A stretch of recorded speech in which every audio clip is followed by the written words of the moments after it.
अस्सलाम वालेकुम जी। ਦੁਨੀਆ ਦਾ ਨਾ ਸਭ ਤੋਂ ਵੱਡਾ ਮੁਨਾਫਿਕ ਤੇ ਗੰਦਾ ਇਨਸਾਨ ਪਤਾ ਕਿਹੜਾ ਹੈ? ਕਿ ਜਿਹੜਾ ਤੁਹਾਡੇ ਨਾਲ ਰਹਿ ਕੇ ਤੁਹਾਡੇ ਕੋਲੋਂ ਫਾਇਦੇ ਵੀ ਲੇ ਤੇ ਮਤਲਬ ਪੂਰਾ ਹੋਣ ਤੋਂ ਬਾਅਦ ਤੁਹਾਡੇ ਹੀ ਖਿਲਾਫ ਉੱਠ ਖੜਾ ਹੋਏ। ਦਰਅਸਲ ਐਸੇ ਬੰਦੇ ਜਿਹੜੇ ਹੁੰਦੇ ਨੇ ਨਾ, ਇਹ ਆਪਣੀ ਕਾਬਲੀਅਤ ਦੇ ਸਿਰ ਤੇ ਮੰਜ਼ਿਲ ਨਹੀਂ ਹਾਸਲ ਕਰ ਸਕਦੇ।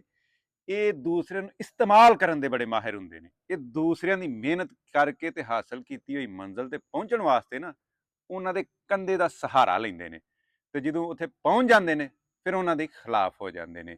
ਜਿਸ ਤਰ੍ਹਾਂ ਇੱਕ ਇਮਾਰਤ ਦੇ ਵਿੱਚ ਅਗਰ ਨਾਕਸ ਮਟੀਰੀਅਲ 2 ਨੰਬਰ ਮਟੀਰੀਅਲ ਇਸਤੇਮਾਲ ਹੋਇਆ ਹੋਏ ਨਾ ਤੇ ਇਮਾਰਤ ਜ਼ਿਆਦਾ ਦੇਰ ਨਹੀਂ ਕੱਢ ਸਕਦੀ। ਇਸੇ ਤਰ੍ਹਾਂ ਹੀ ਇਹੋ ਜਿਹੇ ਬੰਦੇ ਵਕਤੀ ਤੌਰ ਲੱਗਦਾ ਕਿ ਕਾਮਯਾਬ ਹੋ ਗਏ ਨੇ, ਲੇਕਿਨ ਕਿਉਂਕਿ ਉਹਨਾਂ ਦੀ ਇਸ ਕਾਮਯਾਬੀ ਦੀ ਬੁਨਿਆਦ ਦੇ ਵਿੱਚ ਬੇਈਮਾਨੀ, ਮੁਨਾਫਕਤ ਔਰ ਦੂਸਰਿਆਂ ਨੂੰ ਇਸਤੇਮਾਲ ਕੀਤਾ ਹੋਇਆ ਮਟੀਰੀਅਲ ਲੱਗਾ ਹੁੰਦਾ ਹੈ, ਇਹ ਵੀ ਜ਼ਿਆਦਾ ਦੇਰ ਨਹੀਂ ਕੱਢਦੀ।